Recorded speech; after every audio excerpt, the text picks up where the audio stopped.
नव सिद्धि संकल्प, आपका अपना चैनल। साथियों नमस्कार, आप देख रहे हैं एनएसएस न्यूज। जैसा कि मैं आप सभी के सामने हूं, तो मैं ये बताना चाह रही हूं कि कल से ही आप लोग देख रहे हैं कि मैं लाइव भी थी और आप लोगों को बता रही थी कि मैं इंश्योरेंस को भी प्रमोट कर रही हूं और घर घर इंश्योरेंस बहुत जरूरी है क्योंकि सेफ्टी जरूरी है। कहते नहीं कि ना, जब महिलाएं जब बाहर निकलती हैं काम के लिए तो कई दिक्कतों का सामना भी करना पड़ता है।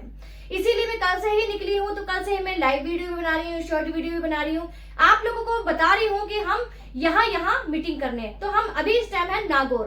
तो कल से और अभी तक हमारे साथ में जो बीता के मतलब ये है कि ना, हर किसी के साथ में ये हो सकता है, लेकिन अगर उन लोगों के साथ में हो रहा है तो आवाज जरूर उठाएं उस चीज के लिए, क्योंकि सफर अगर चाहे छोटा हो चाहे बड़ा सफर हो, सफर के बीच में ये जो हादसे हैं छोटे छोटे ये होते रहते हैं। अगर हो रहे हैं आपके साथ में तो उस पे आवाज उठाना बहुत जरूरी है, और वही आवाज हमने कल उठाई थी। और देखा जाए तो मतलब यह है कि हमने एक एंजॉय के तौर पे भी लिया, और देखा जाए तो ट्रेनिंग के तौर पे भी लिया कि हमें एक ट्रेनिंग भी मिली, एक एक्सपीरियंस भी मिला कि हम अगर ग्राउंड पे जाते हैं तो इन छोटी छोटी दिक्कतें अगर आती हैं हमारे साथ में होती है ना, तो हमें कैसे आवाज उठाना चाहिए और उस चीज को कैसे चुटकी से मतलब वो प्रॉब्लम सॉल्व हो जाती है, वो आप लोगों को इस वीडियो में बताऊंगी। क्योंकि वैशाली मैडम मेरे साथ में है और हम दोनों के साथ में ही वो हुआ है, क्योंकि उस टाइम मैं वीडियो नहीं बना पाई थी क्योंकि उस टाइम कुछ ऐसी प्रॉब्लम थी, कुछ ऐसे लोग इकट्ठे हो गए थे तो नहीं बना पाए थे। तो वैशाली मैडम मेरे साथ में है, तो आप लोग मुझे तो सुनते ही आए हैं, लेकिन जब मैडम के साथ में हुआ और हम दोनों के साथ में हुआ तो मैडम से भी सुन लेते हैं कि कल क्या हुआ। क्योंकि साथियों, ये वीडियो स्किप बिल्कुल भी ना करें, ये वीडियो एंड तक जरूर देखें, क्योंकि मैं आप लोगों को ना इस वीडियो में फोटो के साथ साथ दिखाऊंगी कि हुआ क्या, और हम बिल्कुल मतलब ये कि डरे भी नहीं और निडरता के तौर पे हम लोग इसको सॉल्व भी किया। नमस्कार मैम। नमस्कार मैम, नमस्कार। धन्यवाद, आपने एक तो पहले जो मुझे मौका दिया मैं उसके लिए बहुत बहुत धन्यवाद करूंगी आपका। दूसरा, हमारे जितने भी दर्शक, जितने भी साथी जो देख रहे हैं उन सबको नमस्कार। कुछ ऐसे शब्द, कुछ ऐसी बातें जो यहाँ पे होने वाली हैं, शायद वो बहुत महिलाओं के साथ होती हैं।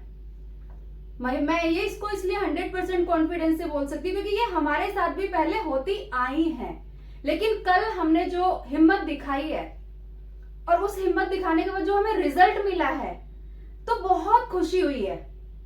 इस घटना को मैं बहुत पॉजिटिव लूंगी, मैं नेगेटिव नहीं लूंगी, और ये घटना बहुत पॉजिटिव हमारे लिए इसलिए रही है क्योंकि इस घटना के बाद जो हमें कॉन्फिडेंस मिला है वो ऐसा फील हो रहा है कि महिला चाहे तो क्या नहीं कर सकती है, लेकिन महिला कर नहीं पाती हैं।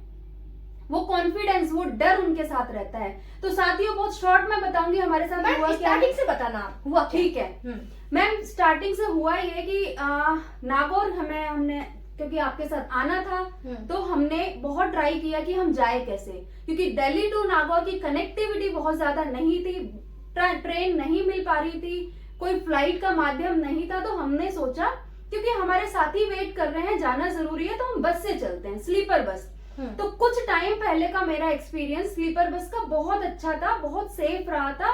इनफैक्ट मैं सजेस्ट भी करने वाली थी कि अगर किसी को कहीं अर्जेंट जाना है तो आप स्लीपर बस के थ्रू जा सकते हैं, उसमें कोई बुराई नहीं है।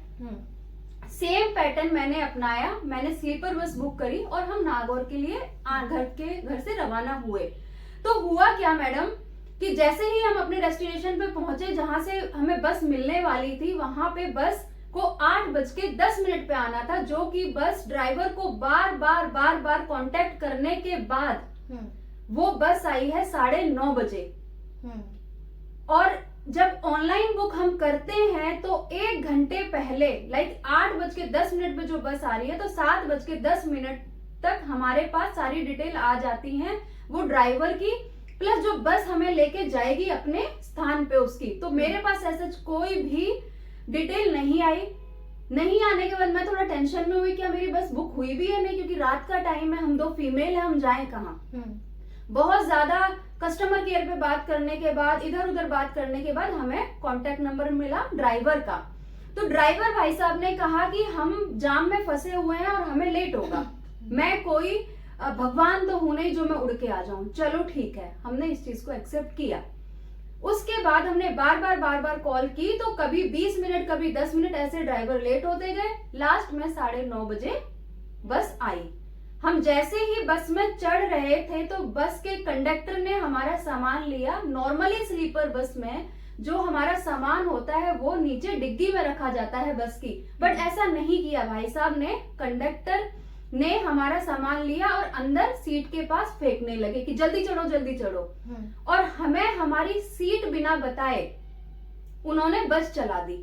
अब बस चला दी और हमने जैसे ही देखा हमारा सामान अंदर फेंका है, तो उसमें ऑलरेडी एक माल गाड़ी की तरह सामान भरा हुआ था जो बहुत ज्यादा था, जो कि आप इस वीडियो में देख पा रहे हैं। हाँ, तो जैसा कि ये सामान आप देख रहे हो, उसमें ना चलने की जगह ना बैठने की जगह, रात का टाइम है, अगर रास्ते में गाड़ी रुकती भी है, किसी को वॉशरूम जाना है, किसी को इमरजेंसी है, तो वो कैसे जाएगा। तो हमने रिक्वेस्ट करी कंडक्टर से कि आप हमें हमारी सीट दे दीजिए और थोड़ा रास्ता बना दीजिए, जिससे कि हम बीच में अगर बस रुके तो हम निकल सकें, बिकॉज हम रात को हमें डिनर भी करना है, इमरजेंसी भी है, तो हम निकल सकें।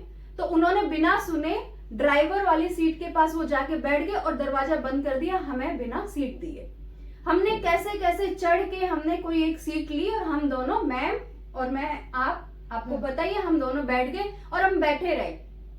हम बार बार बोलते रहे कि बस रोकिए बस रोकिए, बस नहीं रुकी। मैंने इनफैक्ट ये भी बोला कि हम प्रशासन को इन्फॉर्म करेंगे, आप बस रोकिए। फिर भी कंडक्टर साहब नहीं डरे, और हुआ ये कि कंडक्टर साहब ने हमें धमकी दी कि मेरे को पुलिस के बारे में कुछ बोलने की जरूरत नहीं है, मैं नहीं डरता हूं किसी से, ये मेरा डेली का काम है। ये बदतमीजियां हमारे साथ होती गई। फिर उसके बाद हुआ क्या कि जैसे ही मुझे फील हुआ कि ये कंडक्टर साहब इतना एग्रेसिव क्यों है और कोई भी हमारे लिए कुछ आवाज नहीं उठा रहा है, मैं बस रुकवा रही हूँ तो बस नहीं रोक रहे हैं, तो बाद में मेरे को फील हुआ जैसे ही उन्होंने थोड़ा नजदीक आके कुछ बोला कि वो उन्होंने मदिरापान किया हुआ है कंडक्टर ने। उस वक्त हमें डर लगा, डर बहुत ही ज्यादा डर लगा, और हम आधे घंटे सोचते रहे हम करें क्या करें क्या करें क्या। हमने उसी वक्त बिना सोचे समझे, हमारे दिमाग में कुछ नहीं आया, सिर्फ ये आया कि हम 2 फीमेल है और हम इतनी दूर जा रहे हैं, हमारे साथ कुछ ऐसा इंसिडेंट ना हो जाए जो हर लड़की के लिए गलत होगा। हमने फिर आवाज उठाई और हमने प्रशासन को कॉल किया। प्रशासन ने हमारी बहुत मदद करी, मैं शुक्रगुजार हूँ ऐसे प्रशासन का, जो टाइमली आए और उन्होंने बस को रुकवाया। बस को रुकवाने के बाद प्रशासन ने मुझसे मेरी शर्तें पूछी कि मैडम आप क्या करना चाहते हो। प्रशासन ने सुना।